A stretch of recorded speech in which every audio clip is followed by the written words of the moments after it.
Hello, everyone, and welcome to Unlock Your Emotional Wellness at Work. Discover the power of EFT. I am your host today. My name is Stephanie Matos. I'm a mindset coach here on the Brightly Thrive team, and I host calls weekly. I know some of you guys I have actually met before, and some of you I haven't. So I'm super excited to be here with you all today. And thank you again for taking time out of your busy schedules to be here with me live. And for those of you who are watching the replay, I just want to say welcome. Thanks so much for joining. I want this presentation to be sort of like laid back a little bit. What I kind of had in mind was that for those of you who have never been to my calls, you might be able to see a little bit how they're run. So rather than having slides and having it be a more kind of, professional style presentation, not that it's still going to be high level. I wanted it to be a little bit more like just us hanging out and talking. So if you guys want to get a pen and paper handy, you're more than welcome to do that. You will have access to this replay. So if there's anything that you don't get in your notes, or if you don't feel like taking notes right now, no worries at all. You will have access to all of the information. And before we get started, I just kind of want to set up what you guys can expect today. So, what we're going to talk about today is really what is mental health. I actually had a misconception as to what mental health was. And so I thought it was important that we cover that. October is Mental Health Awareness Month. And that's one of the reasons why we wanted to host this EFT tapping segment this month.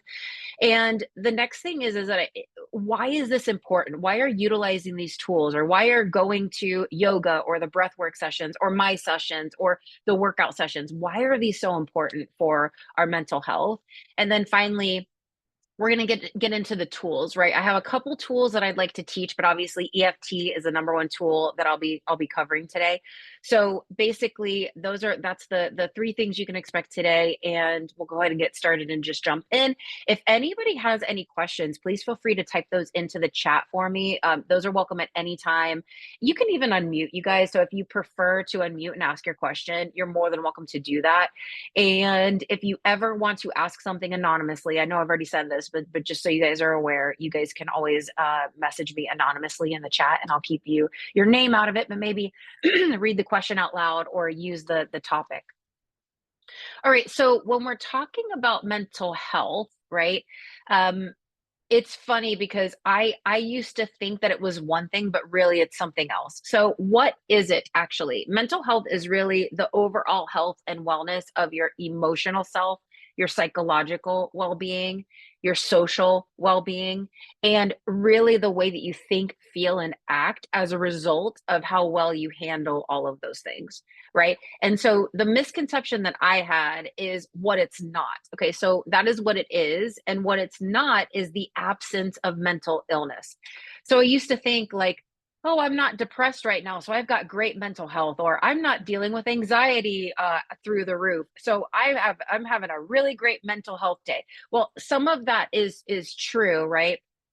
I think that it's more important and impactful if we can think about mental health more like physical health, right? So when we are having discussions about physical health, we talk about how to eat, how to move our bodies, these kind of things, right? Supplements that we're taking, that kind of stuff, going to the doctor, taking the medications that we're supposed to take, all of that. And as you can see, when it comes to physical health, there are certain things that we have to do on a daily basis in order to maintain that health. I'll use like having a six pack washboard stomach as an example. Not that I have one of those, but let's just pretend like I do. So if I have really like an awesome six pack abs, I'm not going to say, "Oh, I've got six pack abs today, so that means I don't have to do crunches anymore. I don't have to work out anymore. I don't have to eat right. I've got this now, right?" And so I think that if we can start to think about mental health in that way, where a lot of the tools that we're given, they're not meant to be utilized only when we need them or only when we want them. So, for example, going back to that ab example, let's say I've got an event and I want to wear a really tight dress. And I'm like, oh, well, the event is Saturday. So I'll go ahead and just do my crunches Saturday, and I'll have a washboard stomach by the end of the night, right? No, like, unfortunately, I wish that that's how it worked. I wish it was like that, but unfortunately it's not. And that's very similar to let's say breath work or yoga or EFT, what we're going to talk about today, or any of the tools that you might use for your mental health, it's really important that we look at it more like we do physical health, where it's like we're drinking our water, we're eating the right food, we're moving our bodies, we're doing the things that we know are good for us. And we can do that the same for our mental health too. Does that make sense, everybody? Are you guys on board with this? Did anybody else have a little bit of a misconception about what mental health actually was, like I did? Because I know I thought that for I think a few years, that mental health really meant like I'm free from mental illness, right? And actually, every single person on the planet can actually benefit from these tools, no matter where you are in life from a mental health perspective. So, when it comes to mental health, there's really five key aspects that we're going to talk about or that are important when it comes to mental health. So that in the same way that we talked about physical health, where it's like, hydration and what you eat and the exercise that you do and all of that kind of stuff. And the first one is emotional balance. So really what we're looking for when we're implementing these tools or coming to my calls or going to Roy's breathwork sessions or whatever it is, we're really looking for emotional balance. And what that looks like is having a balanced ability to go through all the range of emotions. So rather than having really high highs or low lows, we're kind of somewhere in the middle. We're a little bit like this. And a lot of times when we're under stressful circumstances, sometimes either our best selves can come out or our worst selves can come out. And I know that I have had both happen. And it really depends on how I'm managing my own stress levels and how I'm managing my own mental health is how I can come across when I'm in these situations. And that's really what we want to do is be able to handle the full range of emotions in a really healthy way and not lash out and become that monster or cower and not say anything when we really want to, which kind of brings me to the next one, which is the second aspect is mental and psychological resilience, right? So resilience, what that means is really how fast we can bounce back from really negative situations or how fast we can bounce back when we have really stressful or overwhelming days or overwhelming work days, or even when something happens in our personal life, right? How resilient are we and how fast do we bounce back? The next one is clarity of thinking. So thinking clearly. And generally speaking, when you're overwhelmed, anxious, very, very stressed out, your cognition really takes a hit. It's one of the biggest things that happens. So, for example, it's really hard to think straight. It's really hard to be creative. It's really hard to be productive. It's really hard to focus.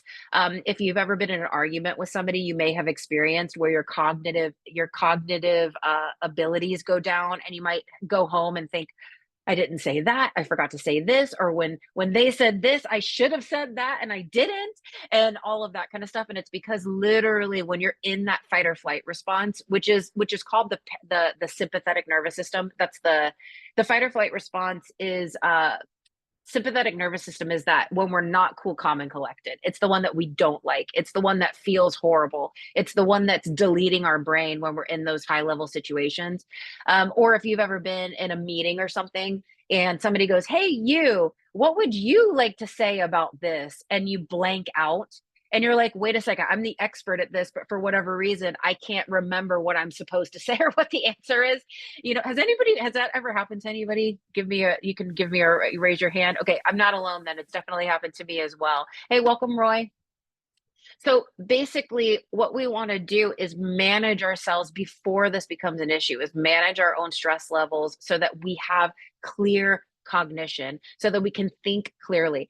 I live in Tampa and we just had those major hurricanes come through. And let me tell you, there was people that were handling it very, very well. There were people that were handling it not so well.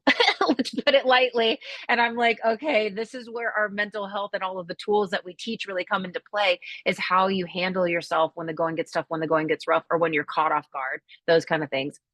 So the next one is socializing and communication. So when we talk about socializing, it's really about our social networks and how we handle friendships, relationships, whether that's in our love life, our friendship life, our work life, or our home life. Right? We want to make sure that we are handling ourselves to the best of our ability, so that all of our relationships can flourish.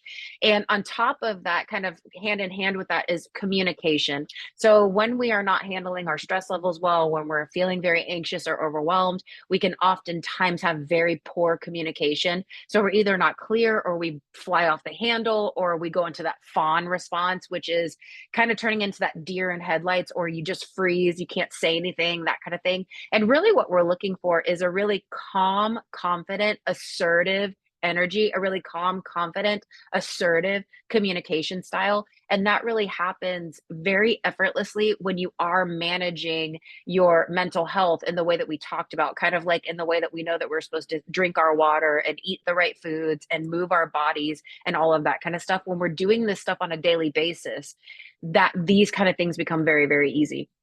And the fifth and final aspect that I want to talk about is one of the most impactful ones, in my opinion, which is it increases your self esteem, it increases your self worth, and it increases your confidence level, which honestly can have a positive effect across all aspects of life, whether you're at work or at home or in your friend groups or whatever. The more confident you can become in yourself, and the higher level your self esteem, the more opportunities you will go for, the more you can kind of see the bright side of things, right?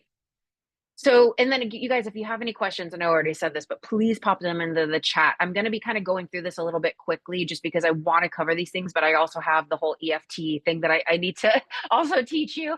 But I want to make sure that if there's any questions that you have, or if I'm going too fast, or if anything's not clear, you guys are more than welcome to pop any questions into the chat. So there are 4 factors that affect mental health that I think are really important to understand. And I think all of this is important to understand because when you understand these things, actually using the tools that we're providing you becomes easier. When you understand how they affect your mind, body, spirit, your life in so many different aspects and ways, I think it's easier to go, okay, I'm actually going to sit down and do this technique, right? So, the 4 factors that really affect mental health in a really big way, the first one is biological factors. So, that's like genetics, brain chemistry, hormone levels. So, again, things that are happening in the body. The second one is psychological factors. So that would be like negative or positive events that maybe happened to you as a child or while you were growing up. That can be stress related, they can be trauma related, it can be different forms of abuse. It can be, these experiences that we have, right, can really affect our mental health in a lot of ways. The third one is physical health. So if you have a lot of illnesses or chronic illnesses, or if you have a lot of physical pain in the body, it can take a big toll on your mental health if you don't deploy a lot of strategies to take care of that. I actually work with a lot of people specifically in this space. I work a lot with a lot of people who have autoimmune conditions and all kinds of different pains and problems and symptoms in their body. And one of the biggest things that we work on with them is their mental health and their ability to see that things can change and things can get better. And the fourth one, which is my favorite, and I'll tell you why, and it's the one that I work in the most. It's the one that has literally changed my whole entire life. I have my own mental health story that we don't really have time for today, but I struggled a lot with mental health, depression, anxiety, panic attacks, anxiety attacks for about 20 years of my life. So a vast majority of my life was spent in a lot of really painful mental health states. And what really changed my life is this fourth one, which is your thoughts, beliefs, subconscious programming, neurology, and habits. Okay, so thoughts, beliefs, subconscious programming, neurology, and habits. The other reason why I really love this one is because not only is this what I work in on a daily basis, and I'm a bit biased, I love it. It changed my life and it's changed the lives of many people that I've worked with. It also directly impacts every single one of the ones above. So when you work on your thoughts, beliefs, subconscious programming, which is what EFT tapping does, by the way, just so you know, we'll get to that in a moment. It helps with physical pain. It helps with releasing traumas out of the body. It helps with stress reduction. It can actually change your biology. It can change the chemical components in your body. It can change the way the hormones are expressed. It doesn't necessarily change your genetics, although I think there are some people who would argue that it does. But what it can do is change the lock and key system to your genetics. So if you have a certain genetics, stress will turn it on. And if we remove the stress, all of a sudden that genetics can sit there and you'll never have a pain problem or issue from it at all, right? So this is one of the biggest reasons why I love this so much. Are you guys buying what I'm selling here? Are you guys on board with learning all of these things? I hope you are. I hope you are, because this is all really important. It's super important. And the reason why it's so important is because in 2024, so earlier this year, they did a survey of thousands upon thousands of people in the US, and what they found is that 43% of adults in the US are reporting more feelings of anxiety, more feelings of overwhelm, and more feelings of stress than they did the previous year. Now, the past 5 years, they have done this survey, and every single year it's gone up. So, like last year, I think it was around like 38%. And now this year it's 43%. And I think we can guess where it's going to be next year, which that's nuts because it's going to be inching on half of the US, half of a US adults, right? So as you can see, this is a really big issue. It's a really big problem. And I have a feeling that the stress that's coming from external sources is not going to be changing anytime soon, you guys. So what that means is that it's really important for us to change ourselves and the way that we manage ourselves and the way that we manage our emotions and stress levels so that we do not become part of this 43%. Or if you are already part of the 43%, because I have a feeling I might be, I've been feeling extreme, like with those hurricanes, all of that stuff. I'm like, I'm part of that 43% right now. Basically, what we want to do is do the most that we can so that we can remove ourselves from that. Let me see this. Oh, I lost my chat. Hang on one second. Roy saying a cared for nervous system unlocks creative genes in the same way that uncared for nervous system unlocks pain, tension, disease genes. Yes, 1,000%. That is 1,000% what we're saying here. It's very powerful. So once you're able to manage these things, it is quite powerful for what it can do for you in your life and the lives of others around you, because there is a component of this that is contagious. We're not really going to talk about that today, but it really, when you manage your own emotions, everybody in your household manages their emotions better too, which I think everybody can enjoy that. And not only in your households, but also your colleagues that are direct reports or people that you work with. If you become the catalyst for a more calm nervous system response, it really can affect the whole team. There's a huge ripple effect with that that's been scientifically proven. So when we start to manage these things, our overall health improves, productivity improves, and that's productivity not just at work, you guys. We are talking about workplace wellness right now, but the thing is that sometimes we give all of our productivity energy at work and then we don't have any left at home, or we're giving it all at home and then we don't have any left for work. So right, so what we want to do is be able to have consistent energy and productivity through all the important aspects of our life, our functioning. So we have higher cognitive functioning, higher functioning in general, more energy, and overall just a better quality of life, which I think we all can agree that we've only got this one life to live. And I think it's important that we make the absolute most of it. And the tools that we teach you in a lot of the different places here in this employee wellness program that Brightly Thrive has put through are incredibly impactful on overall quality of life. So would you guys like to learn some tools now that you can utilize? So we can talk about the EFT tapping. Are you guys good with that? Yes. Give me a head nod, a thumbs up. Awesome, awesome, awesome, awesome. Does anybody have any questions about what we've covered so far? Okay, cool. So let's talk about EFT. So EFT is also called tapping. So if I say tapping or EFT, I use those terms interchangeably, as do most people who actually practice EFT. And EFT stands for Emotional Freedom Technique. And it's really a blend of Chinese medicine. So it does use acupressure points, acupuncture points that are used in Chinese medicine, but it actually meshes it with more modern, more westernized psychology. And the psychology predominantly that it uses is CBT, which is cognitive behavioral therapy. If you've ever heard of that, which is utilized in therapy sessions. In mental health counselors, things like that use CBT a lot with their clients.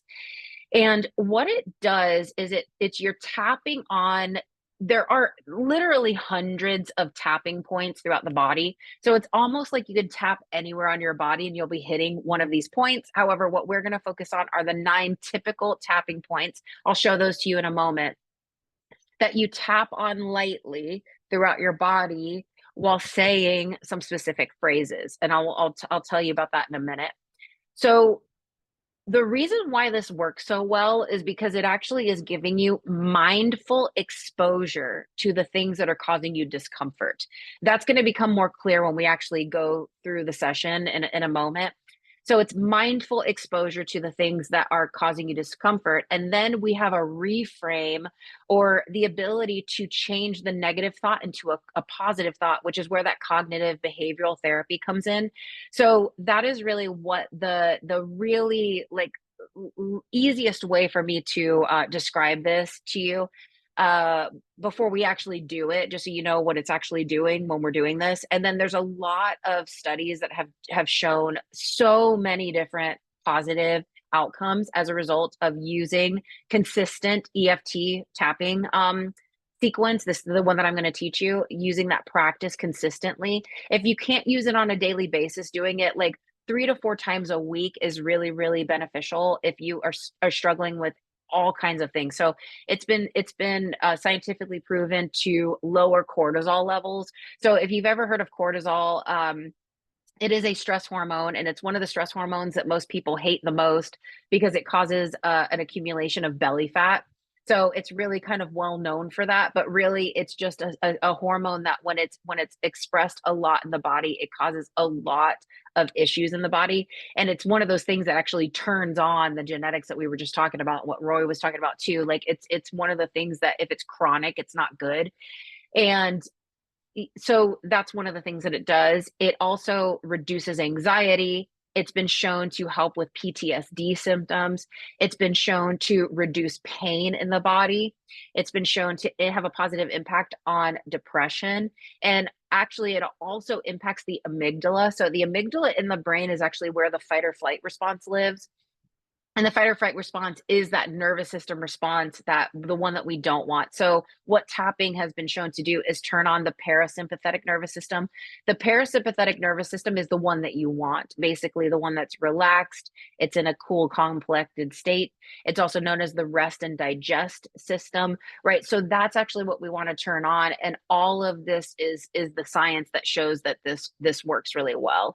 And so really what it helps you do is to go in from more accepting and to less distressing, right? So a lot of times when we're in a stressful place in our lives, or we're having anxiety or overwhelm, trust me, I know this so well, you guys. There was a time when I couldn't even leave my house because the panic attacks were so bad that I was having. I couldn't drive, I couldn't go places. It was really bad. And being able to switch on the parasympathetic, because at the time I didn't even know what that was, right? That can be quite life-changing. Right. So what I'm going to do really quickly, first of all, does anybody have any questions about what I just talked about with EFT tapping before we move on to actually doing a little bit of tapping together? Any questions? I know it sounds a little bit weird, first of all, if you've never heard of it before. Actually, I forgot to ask, has anybody ever heard of EFT tapping before? I asked Randy that before all of you guys came on. So I know Roy has. Aaron, were you nodding your head yes? Yeah, I had heard of it, but I'd never had a chance to explore it. Oh, cool. How about you guys? Have you guys ever heard of it or never heard of it before? Okay, awesome. Thank you so much. I'm glad I remembered to ask that.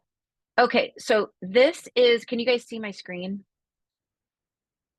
I'm going to demonstrate these, but I also thought a graphic might be helpful, and I can actually pass this on to you guys if you would like to have it.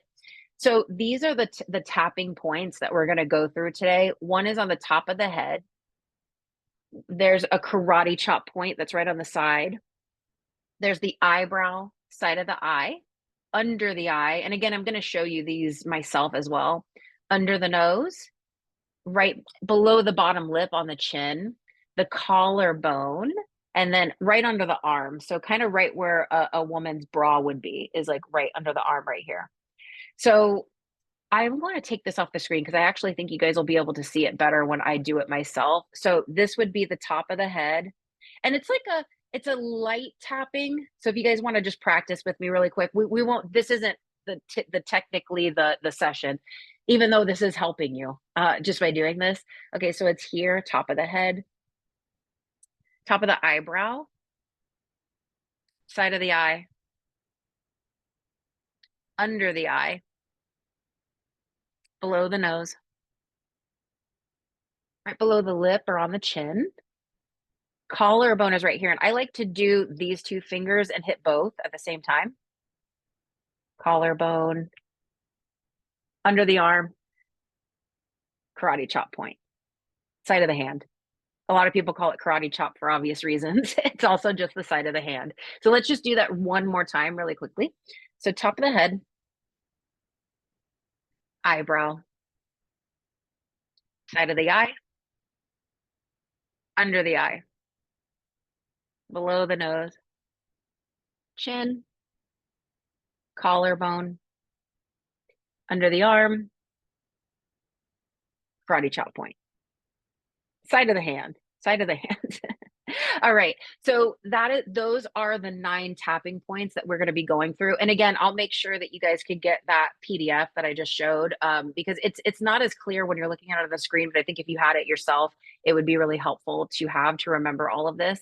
And now what I would love to ask is if there's anybody who would be willing to share with me something that they might be struggling with or something that they would like to learn how to tap around. This can be stress, it can be anxiety, it can be something more specific about like, I want to stop doing this behavior. So we can tap around. I work in some weight loss groups, and so we tap around different foods they don't want to eat or different habits they want to give up. Is there anybody who has any ideas? And if you want to tell me privately in the chat, you're more than welcome to do that. However, if you feel confident and comfortable unmuting, you're more than welcome to do that as well. Anybody? Stress! Exclamation point. Got it. Noted. Anybody else? Anybody else? Because we will do a couple rounds of this. So we're going to talk about multiple things in multiple ways. Sugar cravings when I'm stressed. Okay, so this is okay. Now we're getting good here. We're getting good. Thank you. Okay, so that's it. So now, what Grisella said, I understand. Social anxiety. I love that. That's a good one too. Great one too.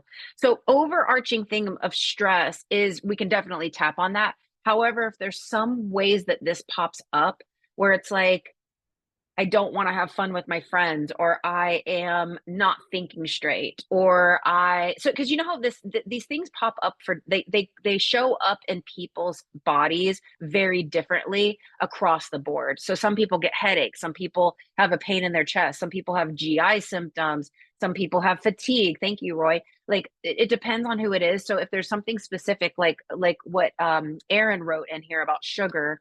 And the social anxiety one is really, really important too. I had extreme social anxiety, like extreme social anxiety. So let me tell you, if I would have told my version of me then 15 years ago or 20 years ago now, I lose track of time, that I would be here with you guys speaking to you live, talking about all of these things, I would have called you crazy because I literally couldn't even like look at somebody. That's how bad it was. Right. And all of these tools that we teach, you know, Roy does breath work and yoga and all of that kind of stuff. And I teach the mindset stuff and all of that. That is really honestly how I healed myself from all of this stuff.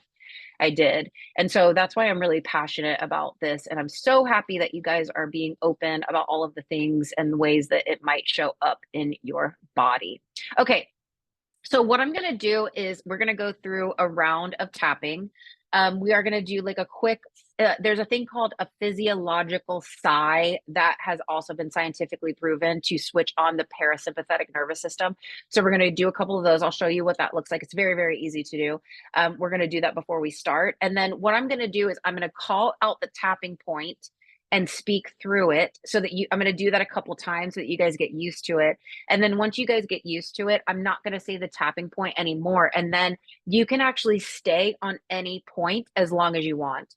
So if you have a favorite point that you want to linger on and I've already moved to a different point, you can stay on that point. Or if you want to rotate through the points faster, you're more than welcome to do that too. Okay. But the first couple sessions, or the first couple rounds, what I'm going to do is just talk through it and show you what it's like. And then you can go on and make it your own. Okay. And then really quick, what we're going to do is we're going to talk about the thing that we don't like first. That's where we are having that exposure to the thing that we don't like. And then we are going to replace it with a better feeling thought or a higher level form of thinking. And that's where the CBT comes in, where we start to integrate into our nervous systems while turning on that parasympathetic nervous system, while working on the neurology of the brain, while helping with the brain chemistry, all of that stuff, so that that can actually become inserted into your nervous system, into your mind, into your subconscious programming. Okay. Any questions really quick before we start? Feel free, you guys. Any questions? I love questions, by the way. So, so if you have any that are on the tip of your tongue, feel free to unmute and ask. No question is too silly. I know this is a bit out there if you've never heard of it. I was asking Randy if he had ever heard of it, and I was like, it might be a little out there, but I promise you it works. Okay, let's get started, you guys. All right, so top of the head, I'm feeling so incredibly stressed today. Eyebrow, it's really feeling like it's just too much. Side of the eye, like I just want to like quit life. That's what it feels like. It's just like I can't take another thing. It just all feels like too much, like I might crumble under the weight of everything. So much pressure on me. Pressure to perform. Oh, sorry, that was nose. Sorry, I'm doing this without talking. Upper lip, chin. And it's really making me feel sick. I feel sick in my body. I feel sick in my stomach, under the arm. However, what I know is that there's a lot that I can do to change this now. Karate chop point. What I know is that there's a better way to feel. What I know is that there's been other times in my life, you guys, I'm not saying the points, top of the head. What I know is that there's been other times in my life when I felt stressed out and that went away and I was happy again. I was calm again. Top of the eyebrow, side of the eye. I was at peace again. I actually didn't have to quit life. I kept going and it worked out. That's under the eye. Top of the lip. And I felt so much better when I was resilient. Chin. I felt so much better when I was able to manage things with ease. Collarbone. I felt so good knowing that I did what I was supposed to do and I kept my promises to myself. Under the arm, by using tapping, by using breath work, by stepping out into nature, by letting it go. Side of the hand, by understanding that there's so much more to life than this. Top of the head, by understanding that I can release this stress now. I'm allowed to release it all. Top of the eyebrow, the stress really never helped me anyway. It actually made everything worse. Side of the eye, the stress actually made me not focus and made everything harder. Under the eye, so I'm willing to let it go. I'm willing to let it all go. Top of the lip, I'm willing to see things differently now. Feels so good to let this out of my body. That's the chin. Under the arm, it feels so good to let this go. And we'll do one more round of that, or one more tapping on the side of the hand. It feels so good to switch on my parasympathetic nervous system. It feels so good to relax. Okay, so that is an example of what tapping is. So what we did, just to reiterate, I know you guys did it and heard me saying it, but just to reiterate, what we did was we acknowledge how we feel. I think what a lot of times we do when we are in a negative space, in an anxious space, in an overwhelmed space, is that we want to run away from the negative emotions. We want to stuff them down. And actually, that's one of the reasons why people eat sugar and eat things, is to kind of just change the chemistry and change things. And for some people, they're literally stuffing down emotions, right? I was actually an overeater myself. So I actually used to weigh 50 pounds more than I do now. And let me tell you, it was all stress related. It was anxiety. And I was just trying to make myself feel better because I had no clue what EFT was. I had no clue what breath work was. I had no clue what any of these things were. So I was like, I do know what sugar and food and all of this stuff is. And let me tell you, it didn't work. As a matter of fact, it just exacerbated everything.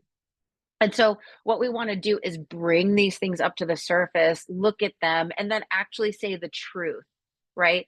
So the truth is that you can handle these things. The truth is that you can do this better. The truth is that it does feel good to let it go. The truth is that you've survived 100% of your hardest days, and you will continue to do that. The truth is that the comes out again, right? The truth is that sometimes we have a good night's sleep and we wake up and feeling like a different person, right? And so that's what we're doing, is kind of allowing ourselves to acknowledge the feeling without stuffing it down, but then also replacing the feeling. What did you guys think about that? And then we'll do another round. We have plenty of time to do another round. Did you guys enjoy that? Did it feel good? Did you feel a difference in your body? Anybody? I liked going through the positive thought process a couple of times because sometimes it takes a while for my brain to kind of accept the positive. Yeah, you and everybody else. Okay, so you're not alone with that. Our brain is not fixated. Our brain is hyper aware of the negative, and it's not as aware of the joy and the positivity. So we've got 5 times more negativity receptors in our brain than positive ones. And that's really from a survival mechanism place. So what happens is that we value tag stress or negative emotions as bigger or more important than positive ones. So for example, like let's pretend there's 100 people on this call, and 99 people are like, Steph, that was great, I really enjoyed the EFT. And then there's one that's like, you're horrible, I didn't like looking at you, I didn't like the sound of your voice, that was stupid, I wasted my time. Which one do you think is going to be the one that keeps me up at night?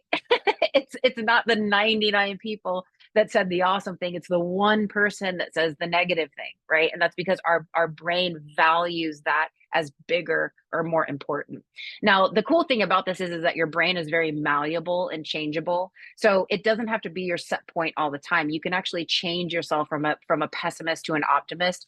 And optimistic thinkers actually have more resiliency. They have better health and wellness. They have better love lives. They have more money in the bank. They have better success. They have less aches and pains. They have better biomarkers like blood pressure, heart rate, all of that kind of stuff. So the positive aspects are really important, but we never want to do it with toxic positivity, right? So toxic positivity says, got to be positive, positive, positive, not allowed to have a negative emotion. And that's not healthy either. All of your emotions are meant to be felt. It's just sometimes we hang out in them too long. So we want to be able to move through them with a little bit more ease.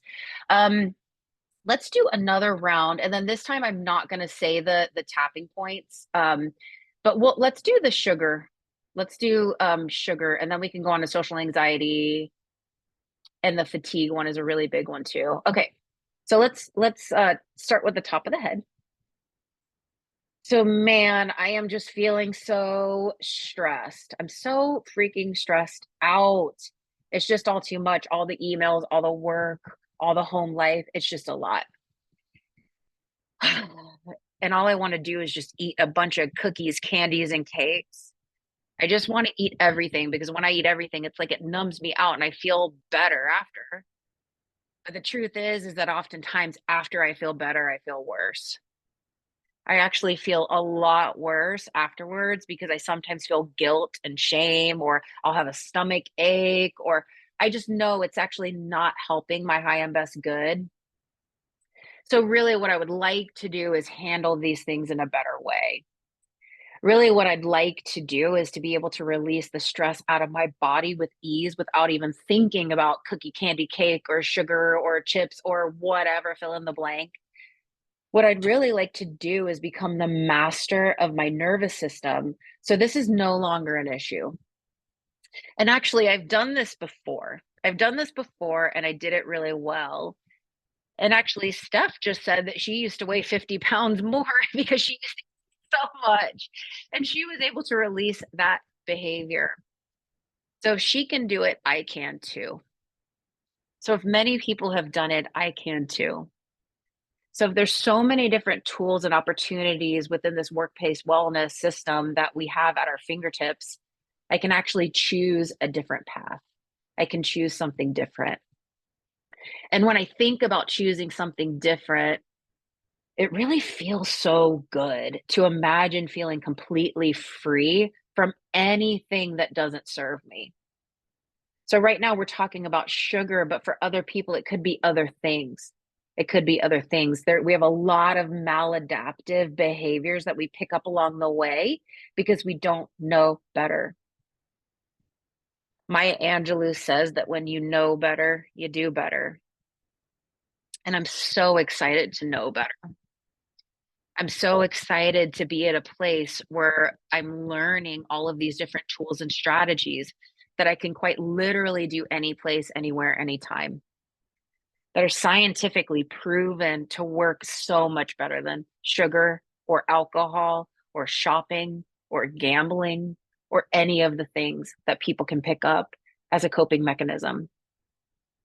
And I want to say thank you actually to my coping mechanisms. Thank you for keeping me alive and safe. What I want to tell my coping mechanisms now, the ones that I no longer need or want, is that I don't need you anymore. Thank you for your service, but you're allowed to go now. I'm ready to let go of you now. I don't need you anymore. I actually never needed you before, but I just didn't know better. And now that I know better, I'm going to do better. And it feels so good to know that I have so much control and power over how I feel and what I do. It feels so incredibly good to know that I'm allowed to do things the way that I want to do them, in the way that serves me best, in the way that serves my body best, in the way that serves my mindset best, in the way that serves my physiology and health and wellness best. And I know that this is a daily thing. So, what I'm going to do now is actually, I'm going to commit to myself to doing some sort of a positive practice every single day for my mental health. Mental health is just as important as physical health. Mental health is just as important as drinking water, eating healthy food, eating organic food, moving your body. It's just as important as anything else. And I am going to commit to myself to do these things. So the cookies, candies, cakes, alcohol, whatever does not appeal to me anymore. And I'm also willing to give myself the time that it takes to integrate this into my body and integrate this into my nervous system. And I understand that it might take a little bit of time to release these things, but I am willing to do whatever it takes to release them now. I'm so willing and able. And I'm so happy to come to this new perspective. It feels so good to feel free. And speaking about feeling free, it actually sometimes I feel really nervous in social situations. There are a lot of times when social situations really freak me out. There are some times when I actually want to go do things and my mind talks me out of it. All the reasons why I shouldn't, all the reasons why I'm not allowed to do it, all the reasons why I might be judged or looked at funny, or all the reasons why I'm not saying the right things, or that I have to be perfect or look a certain way or act a certain way or be a certain way in order to be worthy of these social interactions. And the truth is that I don't really like this feeling. The truth is that I want to be social. The truth is that every time I am social, I actually enjoy it and have fun. The truth is that I have a lot of great people in my life who would love to see me more. The truth is that I would like to enjoy people more, and I would like to meet more people, and I would like to do more fun things. I would like to enrich my life in these ways. That's actually the truth. The other truth is that I know sometimes when I feel awkward, it's actually coming from my mind. And what I'm learning today is that thoughts and beliefs are very powerful and that they can actually be changed. They get changed through repetition. They get changed through doing EFT tapping. They get changed from making powerful decisions. And so, what I would like to do now is actually make a powerful decision for myself that I am no longer available for feeling less than. What I want to do is tell myself here and now that I am no longer available for feeling awkward or judged. It's all being created in my mind anyway. So if I created that, what if I could create something much more powerful, much more magical, much more true, much more powerful? What if I understood how delightful I am and how honored people are to be in my presence? What if I allowed myself to be loved fully and completely for exactly the way that I am? What if I fully loved myself for exactly who I am? Every single wrinkle, lump, and bump is divine. Every single way that I am is lovely. I love people a lot, and I know that's an honorable and admirable quality. And who am I to hold that back from people? Who am I not to allow people to be in my presence? Who am I to tell people what they're thinking of me? I'm not here for that anymore. I want to feel confident in my own skin. I want to feel comfortable. I want to feel inspired. And actually, with speaking of that, I want to feel energized. Sometimes I feel very fatigued. Sometimes I get really tired. I especially have a tendency to get tired when I'm overwhelmed. I also have a tendency to get tired if I'm packing my plate full of too many things. I have a tendency to get tired if I'm not using the tools and strategies that I know are beneficial for my nervous system. And what I want to do now is invite in so much energy into my life, so much powerful energy into everything that I do. When I'm in alignment, the energy comes very quickly. And alignment for me happens when I'm doing the things that I love to do. And alignment comes for me when I'm managing my emotions better. Alignment comes for me when I'm having powerful conversations with people. Energy comes to me when I'm in alignment with the truth of who I am and I let the lies slip away. My mind tells me a lot of lies. Tells me I'm not good enough, tells me I'm not strong enough, tells me I can't do certain things. It's kind of funny how my mind tells me these things that I don't want to hear when the truth is I own that mind. That mind is mine. So why the heck am I going to let it tell me so many negative things about myself? What I'm going to do right here and now is claim the truth. And the truth is that I am an amazing human being. I love people so much. I'm a kind person. I believe in positivity. I believe in treating people well. I believe in sprinkling love and kindness and happiness around like fairy dust. And I'm allowed to step into that version of myself. I'm allowed to step out of who I used to be and become a new version of me anytime I want. I'm allowed to release the old. And it feels so good to release the old. Just breathing into that, tapping one more time. We're going to do one more round. So just allowing myself to release anything under the sun that is no longer serving me. When I think negatively of myself, it does not help me at all. When I think negatively about stress, it actually exacerbates the stress. When I think negatively about what I just ate, it actually makes me want to eat 10 times more of those things. So I'm no longer available, excuse me, for letting myself fall into those traps. And if I ever do and it gets sneaky, that happens, we're human. I'm going to move to the tapping. I'm going to tap myself out of it. I'm going to admit to myself how I feel, and I'm going to tell myself how I want to feel, and I'm going to tell myself the truth. This is what I'm doing now. This is the new me. This is who I am now. I'm ending here on the collarbone. And because I say it is, it is. And because I claim it to be, it is. And because I use powerful I am statements, it's getting ingrained in my subconscious programming now and now and now. Ah.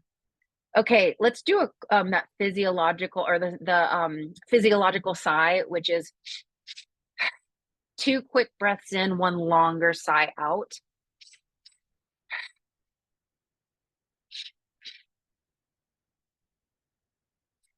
This is also switching on that parasympathetic nervous system, letting all of this sink and settle and open up a field of power that all of this is getting integrated into your subconscious programming. If you guys would like to learn about subconscious programming, let me know. I can do a talk on that as well. It's really powerful information. And that's actually what we're tapping into when we're doing these practices. Okay, you guys, we have about 7 more minutes or so. Please tell me, how did you feel? Did you like that?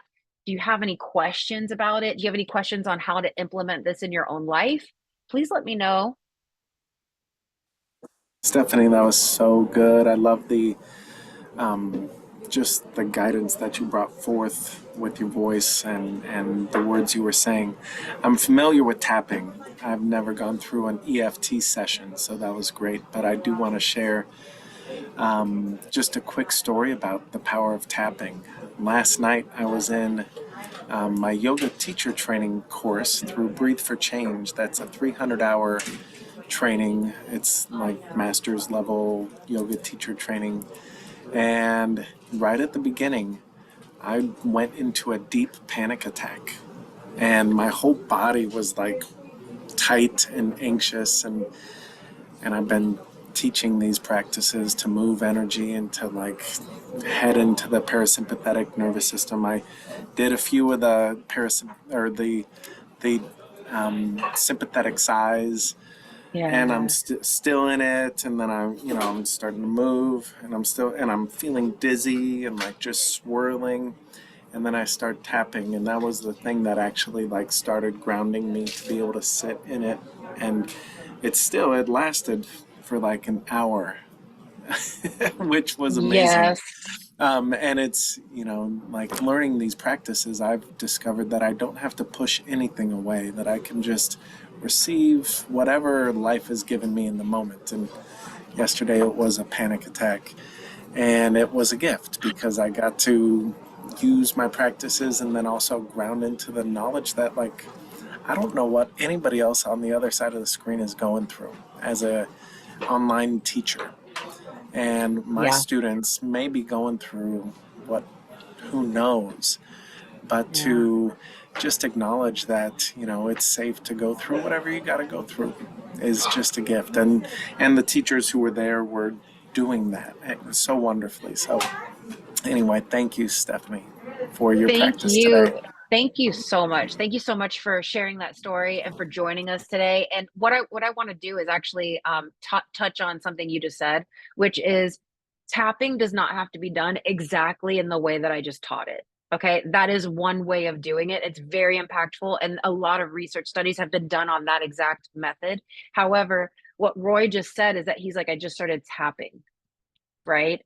So what I have done this, like if I'm in the car and I'm starting to feel overwhelmed, I'll have one hand on the wheel and I'll just tap right here. I'll just tap. I might not even be saying anything. Or I skip the negative thing and I just go, "You're okay. You are okay. I am okay. This is okay. I am okay. This will resolve itself." It always does. It always have, and it always has, and it always will, right? So there's a lot of different ways that you can utilize this practice. Is there anybody else who wants to share about either their experience today or something else? I hope you guys enjoyed it. Go I ahead. did. It was a new and unique experience for me, and I really did enjoy it.